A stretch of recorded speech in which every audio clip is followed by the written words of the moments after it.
On termine cette édition avec notre regard sur le biomimétisme et en particulier avec Eva Dumas. Bonjour. Bonjour. Vous êtes chef de projet chez Bioxégie et ce qui va nous intéresser, c'est l'extincteur inspiré du jet du scarabée bombardier. Waouh.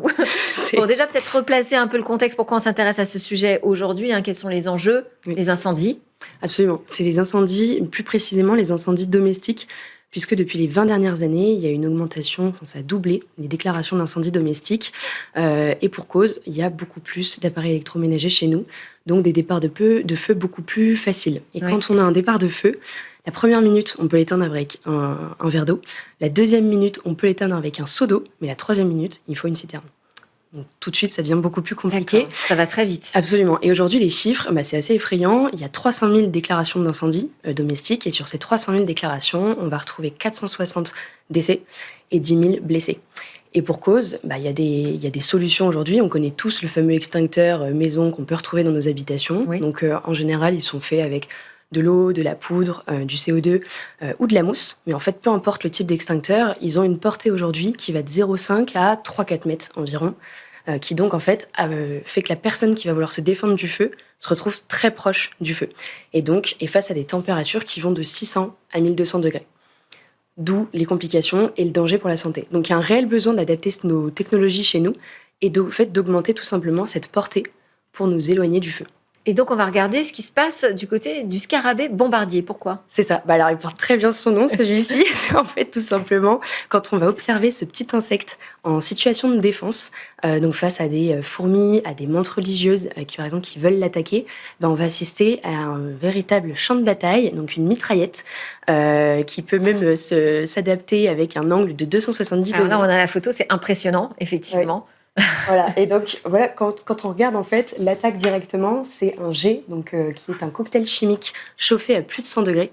Et en fait, ce qui se passe, c'est qu'il va faire place nette, il va venir paralyser, anéantir tout attaquant finalement. Et comment ça se passe ? Comment est-ce que ce jet assez impressionnant est expulsé ? C'est parce qu'on va regarder dans son organisme, il va y avoir deux glandes qui indépendamment vont sécréter deux composés chimiques, donc un réducteur et un oxydant, en l'occurrence l'hydroquinone et de l'eau oxygénée, donc le peroxyde d'hydrogène. Et dans la cavité terminale de ce petit scarabée, on le voit venir, il va se passer une réaction d'oxydoréduction, qui est une réaction chimique très puissante et qui va en fait venir tout simplement libérer un autre composé chimique, mais surtout de l'eau à plus de 100 degrés. Et l'eau à plus de 100 degrés, on est dans un état gazeux, et dans cette dernière cavité de ce petit scarabée, on retrouve une surpression, puisqu'en fait l'eau vaporeuse, tout simplement, ça va prendre 1000 fois plus de place en termes de volume que de l'eau liquide. Donc, on imagine bien qu'il y a une surpression à l'intérieur. C'est une véritable cocotte minute biologique. Ah oui. Et donc, on assiste à cette expulsion magistrale qui va faire place nette. Et en fait, ça va tout simplement à 3 points. Premièrement, ça libère un jet qui est chaud et chimique. Deuxièmement, ça va libérer de l'air en plus de l'eau. Donc, intérêt aussi à creuser pour des ressources d'économie, des économies d'énergie.